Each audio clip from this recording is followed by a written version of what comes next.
Hey guys, welcome to Reddit Brew. Today I'm reading a story that I'm sure some of you have already heard before, but there's a new update that goes along with it. So if you're listening and you realize you've already heard this story before, I won't be offended if you skip ahead to the update/new shit show that has commenced. Without further ado, let's jump into it.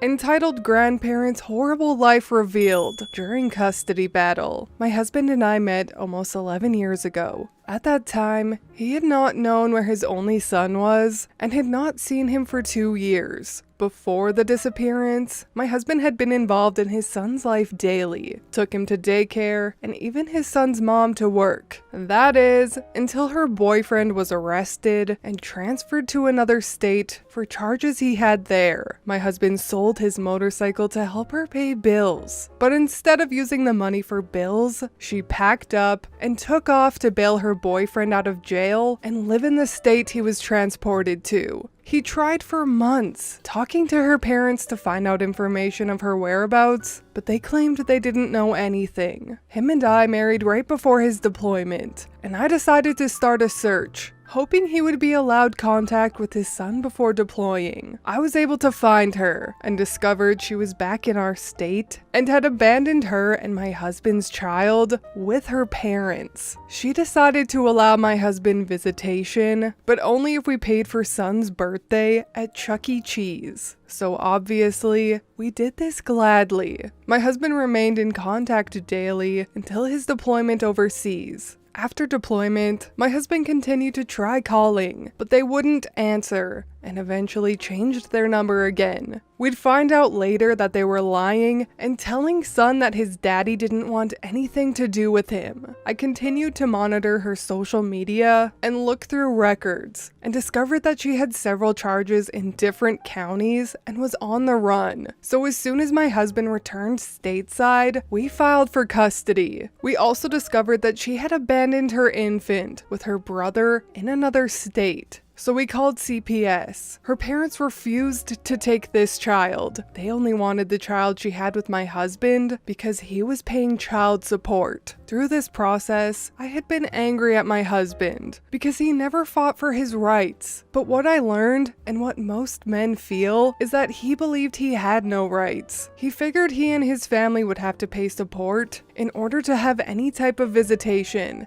And that was it. He didn't know that he could go to court and file for his rights, as I assume most men don't. Some backstory I forgot to add: the grandparents of my husband's son were both druggies, who eventually dragged their daughter into it, so they tried pawning her onto my husband because her habit had become too much for them. When he discovered their lifestyle, my husband left. But she showed up a few months later pregnant with their son. Anyways, at the time of filing for custody, they awarded the grandparents temporary custody of both my husband's son and his half-sibling, because the mother was a wanted fugitive and could not be involved. Our state doesn't even allow grandparents' rights, but judges here will give over custody to grandparents before they will a dad, because they want the government funding they get from collecting child support from dads. We went through a year and 3 months battling a judge that hates men, and straight up told my husband his military career made him look unstable, so she'd never turn over custody to him. So he gave up his military career. During the year and 3-month battle, these people would break every court order put in place and have zero responsibility for the kids. They wouldn't use a car seat. They were doing drug deals around him. He stayed sick due to the cigarette smoke in the house. They refused legal visitation time and took off out of state to hide him. They wouldn't take him to school. They allowed the mother to be in the home, even though there was a no contact order in place for her. Being determined and maybe a little psycho when it comes to my kids, I'd managed to find things our attorney could not. We discovered he didn't have a bed there because they had too many people living in the home. We found he had an STD at one point, which caused CPS involvement. They were abusive, calling him names and beating him because he was autistic. And they themselves had been arrested for cooking and selling meth and the grandfather had been arrested for domestic violence. The drug charge was not publicly known, I'm guessing because they ratted. However, there was a case in figuring out what to legally do with the drug house that was forfeited after the arrest. So I found this, as well as proof of the biomom being in the house, that resulted in us getting temporary custody. A year and 1 month in, and the grandparents failed a drug test. Their daughter had twins that were taken by CPS immediately after birth, due to drug use while pregnant and her current fugitive status. Still, the judge refused to give over full custody to a willing and able father. Our attorney, also prior military, put pressure on the judge, and we had sent a complaint to the state Supreme Court, along with every single state official, detailing how this judge was doing everything against the laws in our state. After all of that, the judge finally gave us custody. It came out that she was hoping the biomom would get her legal stuff in order, and she could give over custody to her instead. In August of 2013, we brought our son home permanently. However, we were forced to give the grandparents visitation, and that lasted until March of 2014.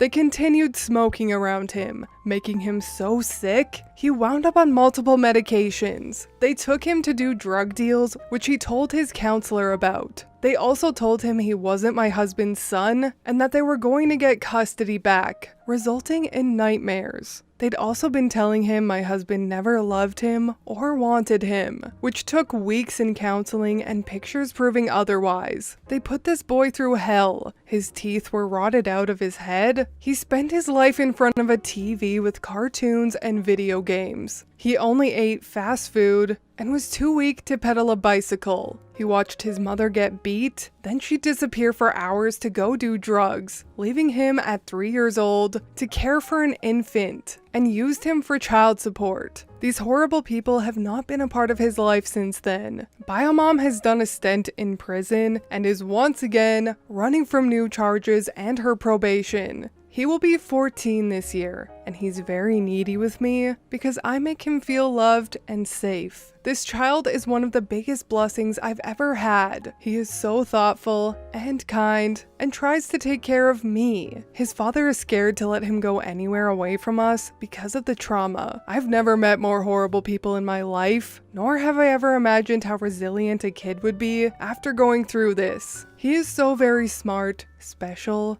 and a gift I thank God for daily. We've spent years now fighting for fathers' rights across the country and have been part of some law changes in our state. We have to inform men of their rights. We have to give them the resources, because children deserve both parents. It's disgusting how much it costs them in legal fees just to be a parent. And maybe one day it won't be necessary. We will never stop fighting for fathers going through this. If you know one, check on them. Hook them up with groups that can help give information and encouragement. Courts are not fair, and men feel the loss of their children the same as a mother. They are hurting and grieving daily for a child that is still alive. They are losing hope and giving up. They are being made to feel guilty if they stop fighting because they are tired and broke. It's emotionally draining and leaves you completely depleted. These men eventually believe that it would be better for their kids if they walk away because they don't want them to be in the middle of fighting anymore. There are so many men out there that are amazing fathers, but don't get the chance to be. They take their lives daily. They have everything taken from them and are financially ruined when all they want is to love their kids. Children deserve custody of both parents. Alienation needs to stop.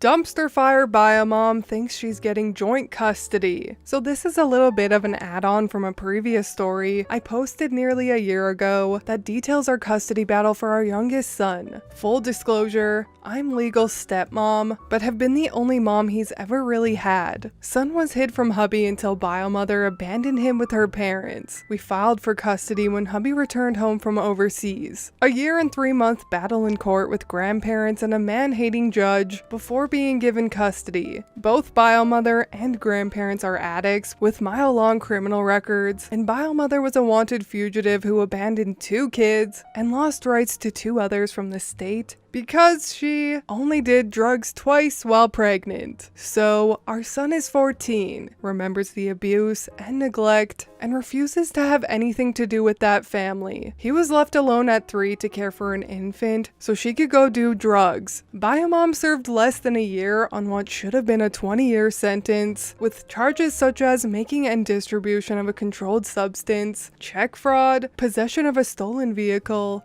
fraudulent prescriptions, and several different counts of possession of a controlled substance. 3 months after her release, she was rearrested for possession, but snitched, so she went free. It's been 7 years of no contact, and out of the blue, she contacted me to tell me she's wanting joint custody and is taking us to court. She claims she turned her life over to God 4 years ago. The naked pics on her Insta say otherwise. She claims that she's clean and on the right path. Yet, she has been arrested 3 times in less than a year, all for fraud and scamming people. She currently has 2 cases that are considered bench warrants, so she can't file for any rights. She's looking at 10+ years in federal prison. The kicker, when I told her that we know about her newest charges, she said, "Oh, that, haha, someone stole my identity and did this and that, so it'll be dropped." It was crazy. Y'all, we fought for years to undo the damage that was done to our son in their care, and she tried to use a threat of court to get us to voluntarily give her visitation, not knowing we keep updated on her criminal cases. Who in their right mind loses custody and rights to multiple children and thinks they can just pop up and request rights all willy-nilly? Are people really this entitled?